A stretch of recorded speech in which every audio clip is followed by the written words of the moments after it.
Hello everyone, स्वागत है आप सभी का हम सबके प्यारे से यूट्यूब चैनल पर। और आज आपके लिए इलेक्ट्रॉनिक्स का सेकंड लेक्चर लेकर आए हैं। हमने तकरीबन 20 क्वेश्चंस पहले लेक्चर में कर लिए हैं, तो जिन्होंने भी पहला लेक्चर नहीं देखा है उन्हें मैं रिकमेंड करूंगा कि पहला लेक्चर पहले देख लीजिए, उसके बाद सेकेंड लेक्चर को देखिए। ठीक है, तो चलिए शुरू करते हैं आज का लेक्चर।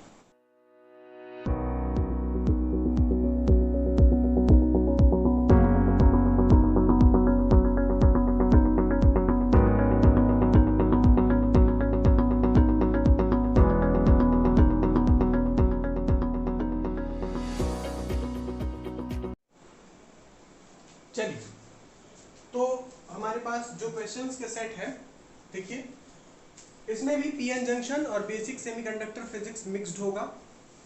ठीक, देखिए आपका जो 15th क्वेश्चन है, 14 क्वेश्चंस हम लोगों ने देख लिए थे, 15वां क्वेश्चन है फिर से वैसे ही शुरू होगा। देखिएगा, पहले इजी क्वेश्चंस डिस्कस करेंगे, उसके बाद धीरे धीरे लेवल बढ़ाते जाएंगे, ताकि शुरू में आपका फिर से कॉन्सेप्ट जो है वो रिव्यू होता जाए कि हाँ हाँ ये सारी चीजें थी, है ना। इसलिए शुरुआत में पहले आसान क्वेश्चंस डालते हैं, उसके बाद टफ क्वेश्चंस की ओर जाते हैं, तो दिमाग लास्ट तक खुल जाता है। तो आप कोई सा भी कठिन क्वेश्चन रहेगा तो उसको आराम से हैंडल कर सकते हैं।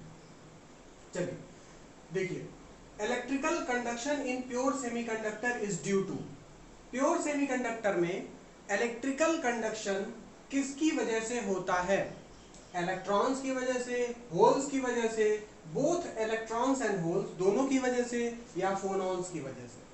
सबको पता है किसकी वजह से होता है, बोथ इलेक्ट्रॉन्स एंड होल्स। ठीक है, प्योर सेमीकंडक्टर है तो प्योर सेमीकंडक्टर में number of electrons is equals to number of holes होता है, और इसी को हम कहते हैं इंट्रिंसिक कैरियर कंसंट्रेशन Ni। ठीक है ना। और जब हम क्या करते हैं, पी टाइप का सेमीकंडक्टर ले लेंगे, तो पी टाइप के सेमीकंडक्टर में क्या चार्ज कैरियर्स होंगे, होल्स होंगे। एन टाइप के सेमीकंडक्टर्स में क्या चार्ज कैरियर्स होंगे, इलेक्ट्रॉन्स होंगे। ठीक है, इजी क्वेश्चन था। अगला देखिए, which is not correct for intrinsic semiconductor. Intrinsic semiconductor के लिए इसमें से कौन सा स्टेटमेंट सही नहीं है? पहला, its resistance decreases with temperature. जब ऐसा लिखा हो, देखिए इसमें नहीं लिखा है कि टेम्परेचर इंक्रीज करने पर डिक्रीज होता है कि टेम्परेचर डिक्रीज करने पर इंक्रीज होता है। अगर ऐसा लिखा है its resistance decreases with temperature, तो आप समझिए कि टेम्परेचर हमेशा इंक्रीज ही कर रहा है। ठीक है, जब कभी नहीं लिखा रहता है तो आप उसका वेरिएशन इंक्रीमेंट में करते हैं, यानी कि इसका पूरा का पूरा मतलब हुआ its resistance decreases with increasing temperature. ठीक है, तो टेम्परेचर बढ़ाने पर रेजिस्टेंस घटता है, सेमीकंडक्टर में टेम्परेचर बढ़ाने पर रेजिस्टेंस कम होता है। जी हाँ, होता है, तो ये सही बात है। हमको क्या खोजना है, हमको खोजना है गलत बात, गलत बात। ठीक है, दूसरा क्या है, electrons and holes are equal in number. अभी देखा, इलेक्ट्रॉन्स और होल्स प्योर सेमीकंडक्टर यानी इंट्रिंसिक सेमीकंडक्टर दोनों एक ही बात है, इसमें क्या होते हैं, इक्वल नंबर में होते हैं, ये भी बात सही है। तीसरा, Fermi level lies just in the middle of valence band and conduction band. Fermi level intrinsic semiconductor में, प्योर सेमीकंडक्टर में बीचों बीच ही लाई करता है ना। देखिए आपका फर्मी लेवल कैसे बनेगा, ये होगा आपका Fermi level, valence band, conduction band, और बीचों बीच फर्मी लेवल। कैसे दिखाते हैं, इसका एक्सप्रेशन होता है, इसका एक्सप्रेशन आप लिखते हैं EF, मतलब energy of Fermi level is equals to EC plus EV by 2, जहां EC क्या है, EC bottom of conduction band है और EV top of valence band है। ठीक है, energy for bottom of conduction band and energy for top of valence band. ठीक है, तो ये भी बात सही है आपकी। ठीक, चौथा है, यानी ये वाला गलत है यही वाला गलत है। तो चौथा है आपका it's electrical conductivity decreases with temperature. भाई जब रेजिस्टेंस डिक्रीज कर रहा है टेम्परेचर के साथ तो कंडक्टेंस बढ़ेगा यानी कंडक्टिविटी बढ़ेगी, लेकिन यहाँ बोल रहा है डिक्रीजेज, तो यही बात आपकी गलत हो जाएगी, यानी आपका डी ऑप्शन इसके लिए, इस क्वेश्चन के लिए सही होगा, मतलब डी ऑप्शन ही आपका आंसर होगा। ठीक, चलिए अगला देखिए question number 17, the function of donor in extrinsic semiconductor. Extrinsic semiconductor में डोनर का क्या काम होता है? एक्सट्रिंसिक सेमीकंडक्टर में डोनर का क्या काम होता है? आप लोग कमेंट करके बताइए, क्या ये क्वेश्चन आपको समझ में आ रहा है? अगर आ रहा है तो आंसर बताइए, ठीक है, आंसर बताइए। अगर नहीं समझ में आ रहा है तो सॉल्यूशन देखिए। चलिए, एक्सट्रिंसिक सेमीकंडक्टर में डोनर का क्या काम होता है? पहला है, ऑप्शन पढ़ लेते हैं, remove electron from valence band. Valence band से इलेक्ट्रॉन रिमूव करता है। Add electron to valence band, donor जो है वो इलेक्ट्रॉन को वैलेंस बैंड में ऐड करता है। तीसरा है, remove electron from conduction band, यानी कंडक्शन बैंड से इलेक्ट्रॉन रिमूव करता है। चौथा है, add electron to conduction band, यानी कंडक्शन बैंड में इलेक्ट्रॉन ऐड करता है। आइए देखते हैं क्या करता है। जिसको ऑप्शन पता है आंसर देने से पहले कमेंट में बताया करें कि सर 17th का आंसर ये है, उससे आपको एक कॉन्फिडेंस डेवलप होगा। जैसे क्लासरूम में कॉन्फिडेंस आता है, क्लासरूम में क्या होता है, सर ने क्वेश्चन पूछा, किसको पता है? सर मुझे पता है। हाँ ठीक है, बताओ। आंसर बताता है बच्चा तो उसको कॉन्फिडेंस आता है। वही कॉन्फिडेंस ऑनलाइन में भी आना चाहिए, और उसी के लिए बना है आपका कमेंट बॉक्स। कमेंट बॉक्स में आप क्वेश्चन का आंसर मिलने से पहले कमेंट करें, ताकि आपको पता रहे कि आप सही बोल रहे हैं या गलत बोल रहे हैं। अरे गलत ही हो जाएगा ना, क्या ही फर्क पड़ता है, उस कमेंट पे आपको नंबर तो मिलना नहीं है, है ना? तो उस तरह से ऑफलाइन मोड में आइए, थोड़ा थोड़ा आदत डेवलप कीजिए। चलिए देखिए, अब हम बनाते हैं एन टाइप का सेमीकंडक्टर। कैसा होगा? यहां होगा आपका कंडक्शन बैंड, ये होगा आपका वैलेंस बैंड, और आपके पास पेंटावैलेंट इंप्योरिटीज होंगी जो कि एक डोनर बैंड बनाएंगे। ठीक है, डोनर लेवल बनाएंगे, डोनर बैंड नहीं, डोनर लेवल बनाएंगे। ठीक, ये डोनर लेवल क्या करेगा? पेंटावैलेंट इंप्योरिटी जैसे फास्फोरस, इसके पास 5 वैलेंसी है, 5 इलेक्ट्रॉन्स हैं, तो 5 इलेक्ट्रॉन्स में से 4 तो बॉन्ड बना लेंगे, एक एक्स्ट्रा बचा रह जाएगा। यानी सारे जो डोनर लेवल के एटम्स हैं वो एक एक इलेक्ट्रॉन एक्स्ट्रा लेकर बैठे हैं। ठीक है ना, सारे एटम्स क्या हैं? एक एक इलेक्ट्रॉन्स एक्स्ट्रा लेकर बैठे हैं।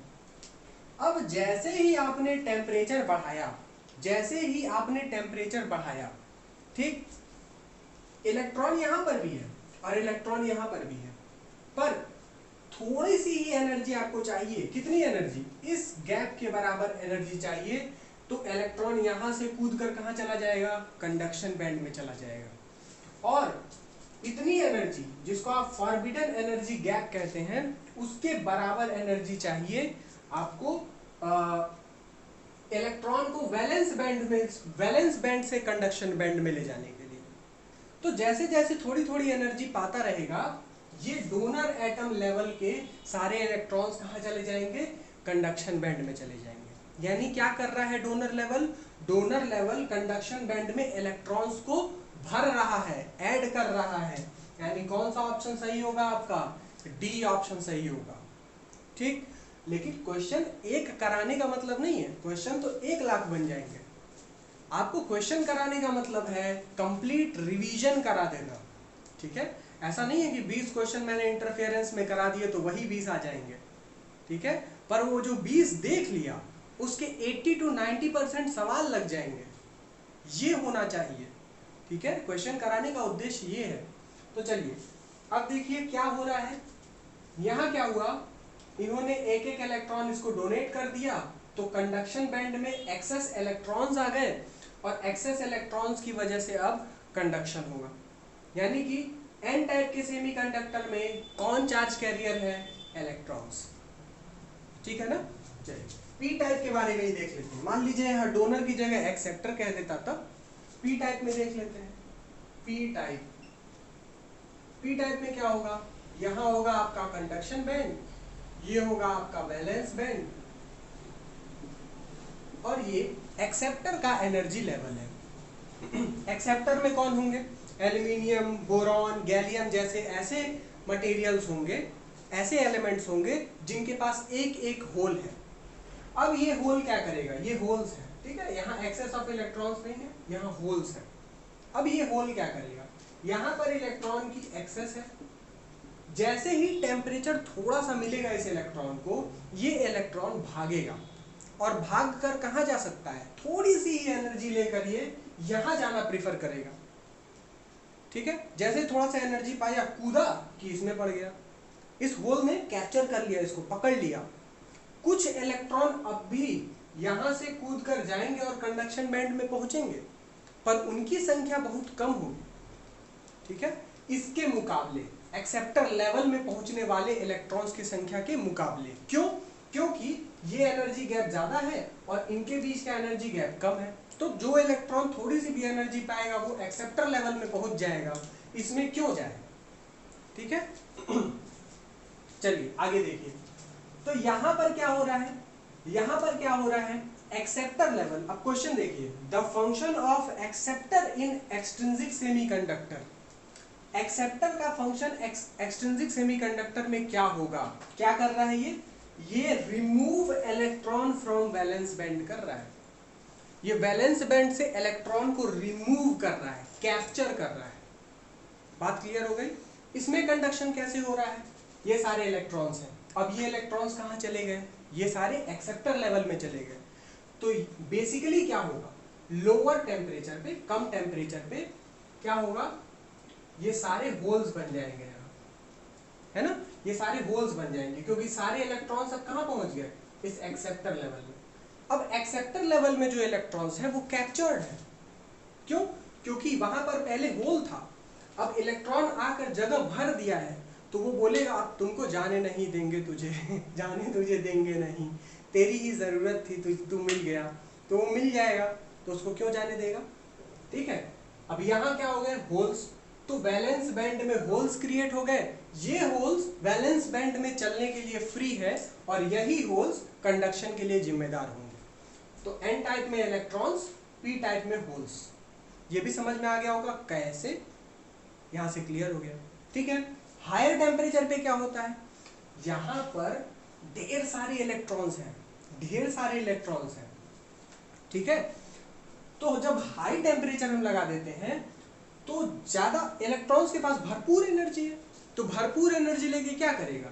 इलेक्ट्रॉन यहां से कूद के सीधे जाएगा यहाँ, और जब इलेक्ट्रॉन वैलेंस बैंड से कूद के कंडक्शन बैंड में जाएगा और ज्यादा नंबर में जाएगा, क्योंकि हर इलेक्ट्रॉन के लिए सफिशिएंट एनर्जी है, टेम्परेचर बहुत हाई है, तो इलेक्ट्रॉन्स यहां से कूद कर यहां जाएंगे, तो इसके मुकाबले बहुत ज्यादा इलेक्ट्रॉन यहां से कूद के कंडक्शन बैंड में जाएंगे। तो ये कैसा बिहेव करेगा? ऐसा बिहेव करेगा जैसे ये है ही नहीं। मतलब इसके मान लीजिए पहले जब लो टेम्परेचर था तो इसके 100 जाते थे और इसके सिर्फ 5।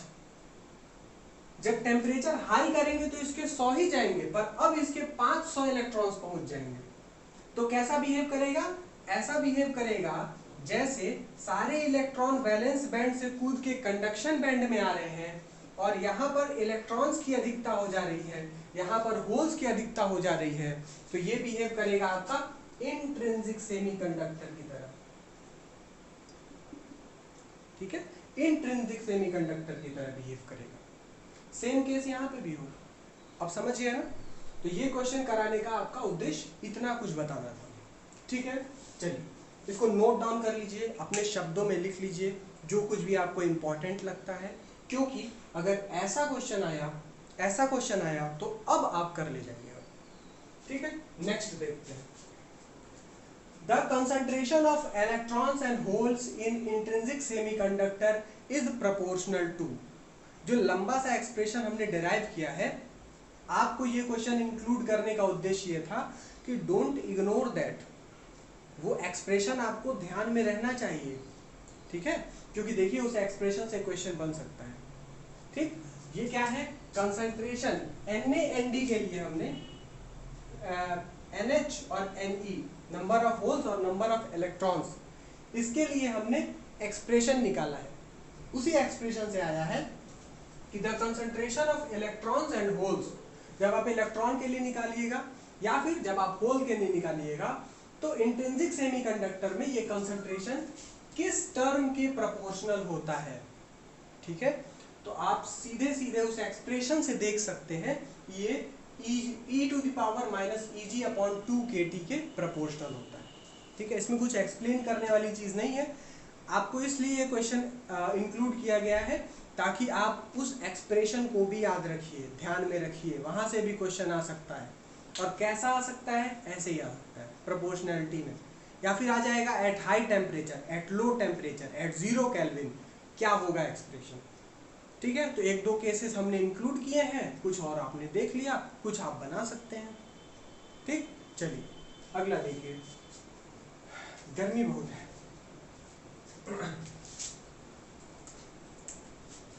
गर्मी में जो टीचर पढ़ाए महान देख रहे हैं, पसीने से तरोताजा हुए हैं। देखिए ये क्वेश्चन भी आपने कई बार कर रखा है, बहुत ही इजी क्वेश्चन है। देखिएगा, a silicon sample having intrinsic carrier concentration 1.5 into 10 to power 13 per centimetre cube. क्या है, सुनिए, सिलिकॉन सैंपल है, यानी कि आपका सिलिकॉन है, यानी एक सेमीकंडक्टर मटेरियल है। इंट्रिंसिक कैरियर कंसंट्रेशन कितना है, 1.5 into 10 to power 13 per centimetre cube. Intrinsic carrier concentration क्या होता है, Ni।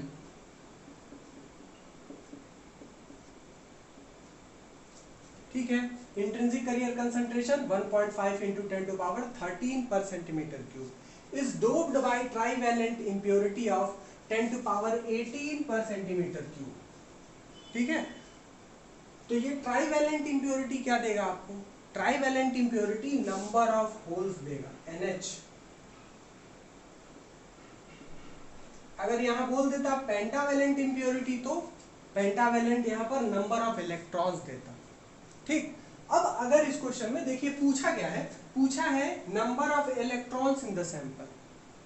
अगर सिर्फ पूछ देता number of holes in the sample, तो यही हो जाता नंबर ऑफ होल्स। ठीक है, यही हो जाता number of holes in the sample, पर क्या पूछा है, number of electrons in the sample. तो नंबर ऑफ इलेक्ट्रॉन्स क्या होंगे सैंपल में, आप ये फॉर्मूला जानते हैं, Ne into NH is equals to Ni square। ठीक है, आप ये फॉर्मूला जानते हैं, Ne into NH is equals to Ni square। आप यहाँ से Ne देख लीजिए, Ne is equals to Ni square upon NH। Ni square कितना होगा, 1.5 का स्क्वायर हो जाएगा 2.25 into 10 to power 26 upon NH 10 to power 18। 26 minus 18 8, 10 to power 8 पर सेंटीमीटर क्यूब। ये वाला डी वाला। ठीक है, कोई परेशानी नहीं होनी चाहिए, यही फॉर्मूला आपको ध्यान में रखना है।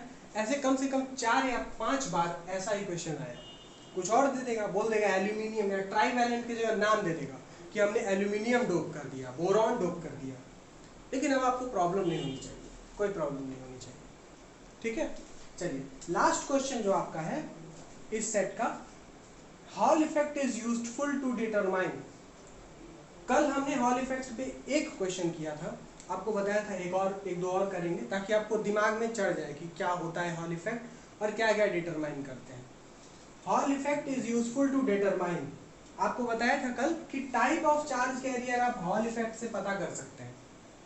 ठीक है, आप ये पता कर सकते हैं कि जो आपका सैंपल है उस सैंपल में इलेक्ट्रॉन्स हैं कि होल्स हैं, मेजॉरिटी कैरियर्स। ठीक है,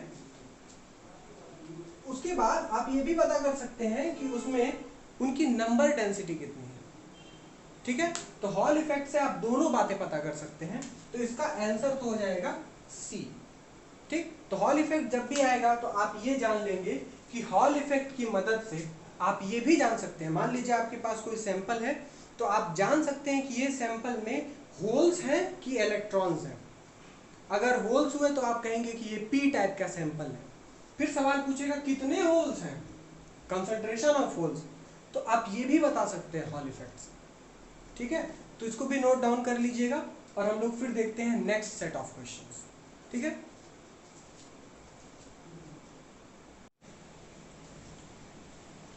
चलिए कुछ और क्वेश्चंस हमारे सामने।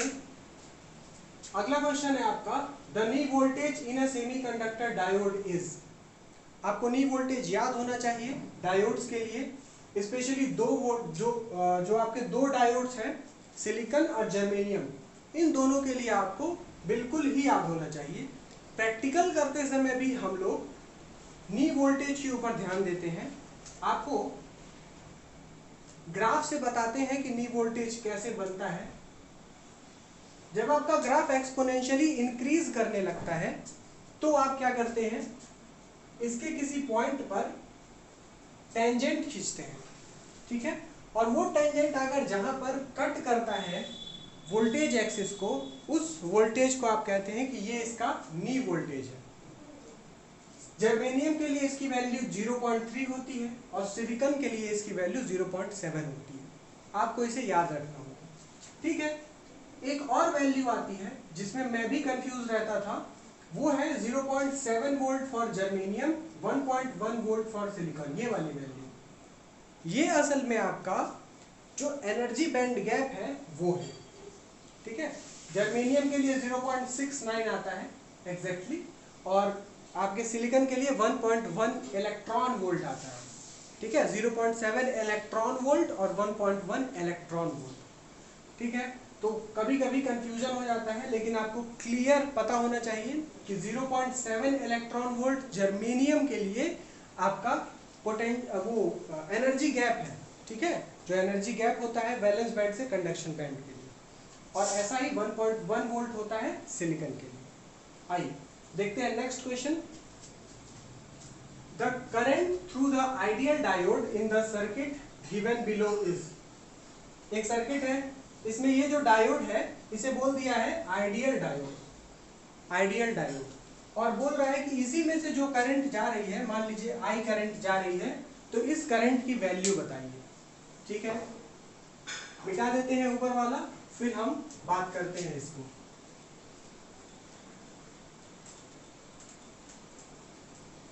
देखिए, ये डायोड अगर आइडियल है तो, ठीक है, सर्किट में अगर डायोड आइडियल बिहेव कर रहा है तो फॉरवर्ड बायस में ये शॉर्ट सर्किट बिहेव करेगा। शॉर्ट सर्किट यानी कि यहाँ पर जैसे डायोड हो ही ना, और यहाँ पर एक सीधे तार लगा हो, रेजिस्टेंस लेस वायर, और अगर रिवर्स बायस हो गया तो ये ओपन सर्किट की तरह बिहेव करेगा, यानी यहाँ से तार को डिस्कनेक्ट कर दिया गया हो, काट दिया गया हो। ठीक है, देखिए ये 10 वोल्ट की बैटरी जो है, इसका पॉजिटिव एंड ये है और नेगेटिव टर्मिनल ये है। ठीक है, इसका पॉजिटिव टर्मिनल आया है और डायोड के पी से जुड़ा है।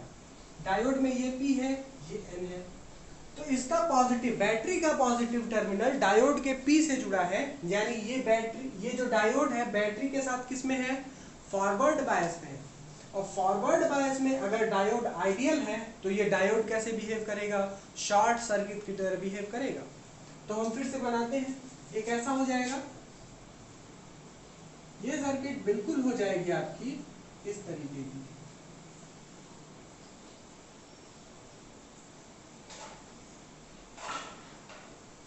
फाइव वोल्ट, 50 वोल्ट, 10 वोल्ट, और ये डायोड की जगह हमने एक वायर लगा दिया, रेजिस्टेंस लेस वायर।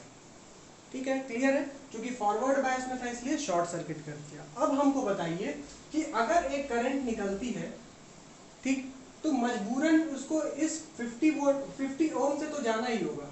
ठीक है, 50 ओम से तो जाना ही होगा। ठीक है, 50 ओम से तो जाना ही होगा, लेकिन जब वो इस पॉइंट पर आएगा करंट, तो करंट के पास दो रास्ते हैं, पहला 5 ओम से जाने वाला और दूसरा ऐसे एक रेजिस्टेंस लेस वायर से जाने के लिए। तो करंट कौन सा रास्ता अपनाएगा, करंट 5 ओम से जाएगा ही नहीं, वोल्ट बोल दिया है ना, 5 ओम से जाएगा ही नहीं, वो पूरा का पूरा करंट इसी रास्ते चला जाएगा। यानी कि ये जो 5 ओम का वायर है, मतलब 5 ओम का रेजिस्टेंस है, इसमें से करंट गई ही नहीं। अगर करंट गई ही नहीं तो इसका मतलब इसका कोई काम नहीं है। ठीक है, क्यों नहीं है? इसके थ्रू कोई वोल्टेज ड्रॉप होगा ही नहीं, इसके थ्रू करंट जाएगी ही नहीं। तो आपके पास अब सर्किट ये है। क्या इस सर्किट को आप सॉल्व कर सकते हैं? बिल्कुल कर सकते हैं। आपके पास करंट पूछ रहा है, इसमें कौन सी करंट आएगी? I is equals to V upon R, voltage upon resistance. Voltage कितना है? 10 वोल्ट। रेजिस्टेंस कितना है? 50 ओम।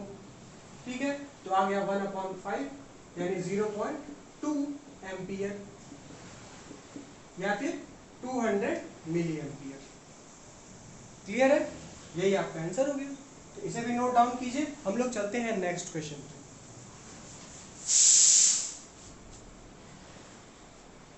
देखिएगा, आपका जो नेक्स्ट क्वेश्चन है, the magnitude of Zener current is, 4 options है, limited by load resistance, independent of load resistance, determined by Zener voltage और इंडिपेंडेंट ऑफ टेम्परेचर। 4 स्टेटमेंट्स दिए हैं। अब अगर आपको जीनर के बारे में कुछ नहीं पता है तो आपको एक चीज पता होनी चाहिए, इसकी सर्किट। ठीक है, किस सर्किट में ये काम करता है, कैसे काम करता है, अगर आपको वो याद है तो भी आप इस क्वेश्चन को कर सकते हैं। आइए देखते हैं। जीनर के लिए जो सर्किट है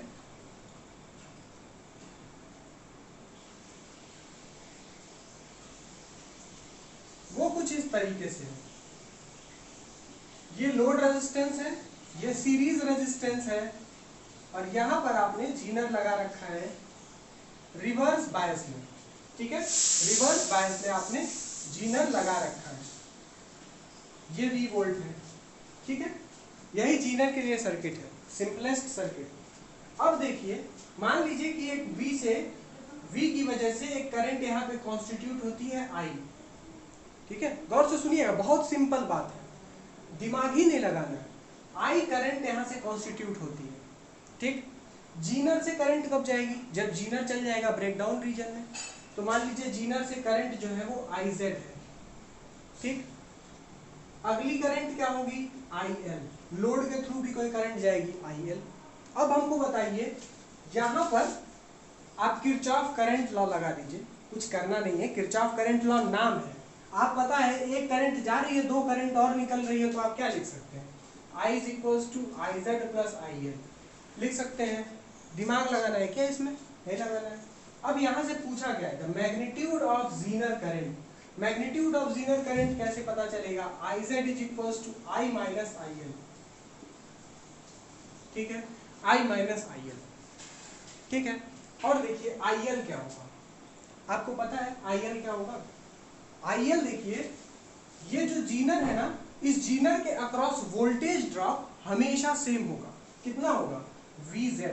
जीनर का जो ब्रेकडाउन वोल्टेज होगा, जीनर ब्रेकडाउन वोल्टेज उसी के बराबर होगा। क्यों? क्योंकि जीनर के अक्रॉस जो ब्रेकडाउन वोल्टेज होगा वही वोल्टेज इसके अक्रॉस भी होगा। इसीलिए तो इसको बोलते हैं कि this is used as voltage regulator. Output में आपको जितना वोल्टेज चाहिए उतने ही वोल्टेज का आप जीनर ले आके लगा दीजिए, आउटपुट में आपको सेम वोल्ट मिलेगा। 7 वोल्ट आपको 5 वोल्ट चाहिए तो 5 वोल्ट का जीनर ले आके लगा दीजिए। 3 वोल्ट चाहिए, 3 वोल्ट का जीनर ले आके लगा दीजिए, आपको आउटपुट में 3 ही वोल्ट मिलेगा। करंट भले अधिक कम हो जाए।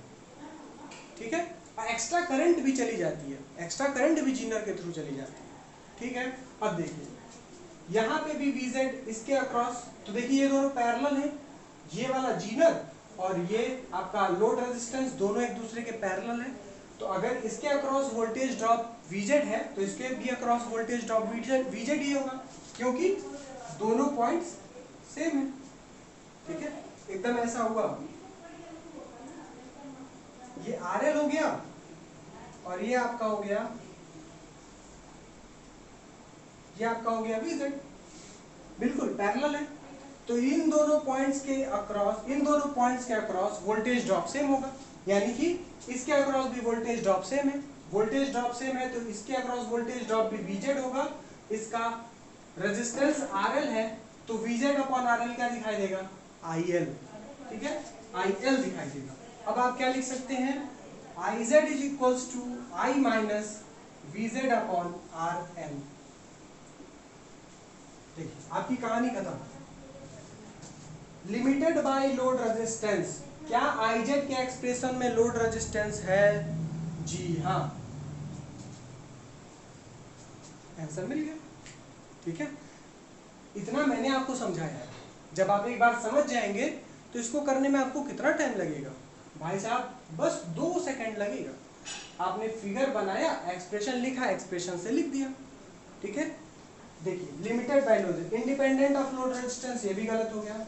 ठीक है, determined by Zener voltage, Zener voltage से डिटरमाइन नहीं किया जा सकता। क्यों? क्योंकि जीनर वोल्टेज तो कांस्टेंट है। आपने जीनर बना दिया, जीनर आपने बना दिया तो डोपिंग के ऊपर डिपेंड करता है, डोपिंग और टेम्परेचर के ऊपर डिपेंड करता है कि जीनर वोल्टेज कितना है। ठीक है, वो नहीं बदल रहा है, उसके बारे में हम कुछ ही नहीं कह रहे हैं, तो जीनर वोल्टेज नहीं बदलेगा।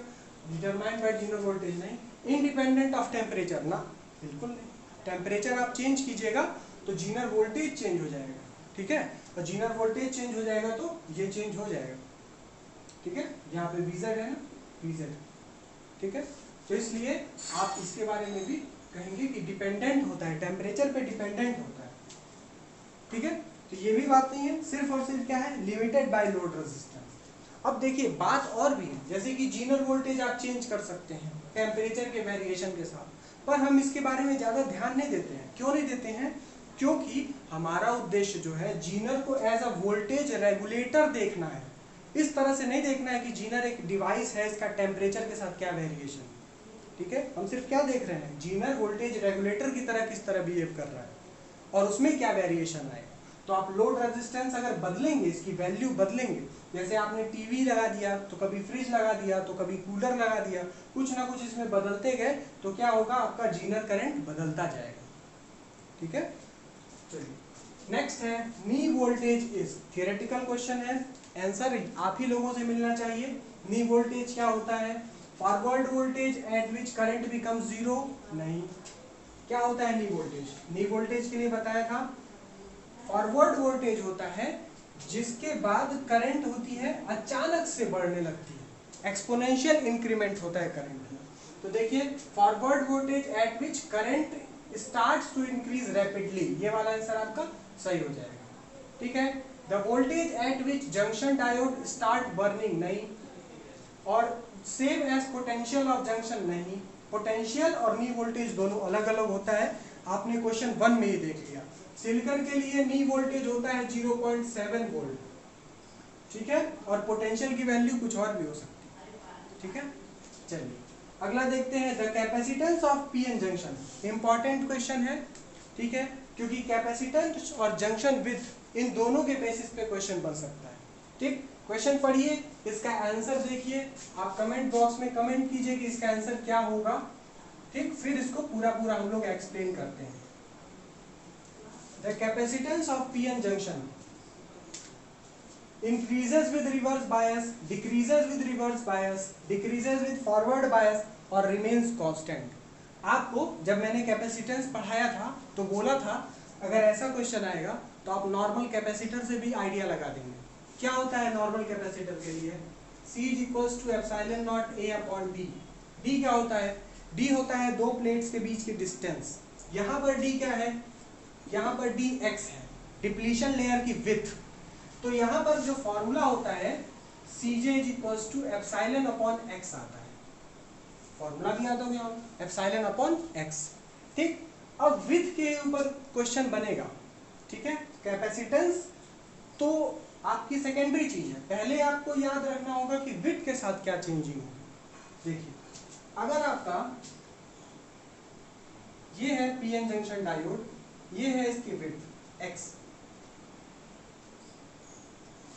ठीक है, x है इसकी विड्थ। अगर आप फॉरवर्ड बायस लगाएंगे, देखिएगा कहानी देखते जाइएगा, कहानी देखते जाइएगा, फॉरवर्ड बायस लगाएंगे तो क्या होगा? फॉरवर्ड बायस लगाएंगे तो फॉरवर्ड बायस लगाने से होल्स इधर की ओर धक्का खाएंगे, मान लीजिए ये P है और ये N है। फॉरवर्ड बायस लगाया तो होल्स किधर आएंगे? होल्स इधर की ओर आएंगे और इलेक्ट्रॉन्स भी इधर की ओर आएंगे, और दोनों के दोनों इस जंक्शन के विड्थ को कम करने की कोशिश करेंगे। विड्थ कम होगा यानी कैपेसिटेंस बढ़ेगा। ठीक है, यानी कि फॉरवर्ड बायस जब करेंगे तो विड्थ जो होगी वो कम होगी और उसके करस्पॉन्डिंग कैपेसिटेंस बढ़ेगा। रिवर्स बायस क्या करेंगे, रिवर्स बायस में जब रिवर्स बायसिंग इंक्रीज करेंगे, रिवर्स बायसिंग भी इंक्रीज और डिक्रीज कर सकते हैं ना, तो रिवर्स बायसिंग और नेगेटिव ले जाएंगे तो क्या होगा, ये होल्स को इधर खींचेगा और इलेक्ट्रॉन्स को इधर खींचेगा, तो होल्स उधर जा रहे हैं और इलेक्ट्रॉन्स इधर जा रहे हैं, तो विड्थ को फैलने का मौका मिलेगा, और विड्थ को फैलने का मौका मिलेगा तो विड्थ बढ़ेगी, यानी कैपेसिटेंस कम होगा। ठीक है, क्लियर है। तो देखिए इंक्रीजेस विद रिवर्स बायस नहीं, देखिए यहाँ पर भी है रिवर्स बायस, तो रिवर्स बायस के बारे में लिखा नहीं है कि क्या होगा, लेकिन आप सिर्फ रिवर्स बायस लिखा है तो increases with reverse bias increases, ठीक है। लिखा है डिक्रीजेस विद रिवर्स बायस, देखिए रिवर्स बायस को आप इंक्रीज करेंगे तो क्या होगा, विड्थ भी बढ़ेगा और कैपेसिटेंस डिक्रीज होगा, यानी ये वाली कहानी सही है। अगली है डिक्रीजेस विद फॉरवर्ड बायस, तो देखिए फॉरवर्ड बायस के साथ कैपेसिटेंस बढ़ रहा है, तो ये बात गलत है, ये भी बात गलत है, सारी बात गलत है। ठीक है, तो आज के लिए बस इतना ही रहने देते हैं। एक और लेक्चर हमको लगता है लगेगा जिसमें हम ट्रांजिस्टर के बारे में लगभग सब कुछ कवर करेंगे, उसमें भी कुछ क्वेश्चंस करेंगे, तकरीबन 15-20 क्वेश्चंस तो होने ही चाहिए। ठीक है, तो देखते हैं ट्रांजिस्टर एम्पलीफायर, अभी पीएन जंक्शन लगभग खत्म हो गया है। ठीक है, ट्रांजिस्टर बचा है और एम्पलीफायर बचा है, इन दोनों पर भी क्वेश्चंस कर लेते हैं, फिर हम देखेंगे आपका डिजिटल इलेक्ट्रॉनिक्स पर। ठीक है, तो तब तक के लिए पढ़ाई करते रहिए, ऑल द बेस्ट।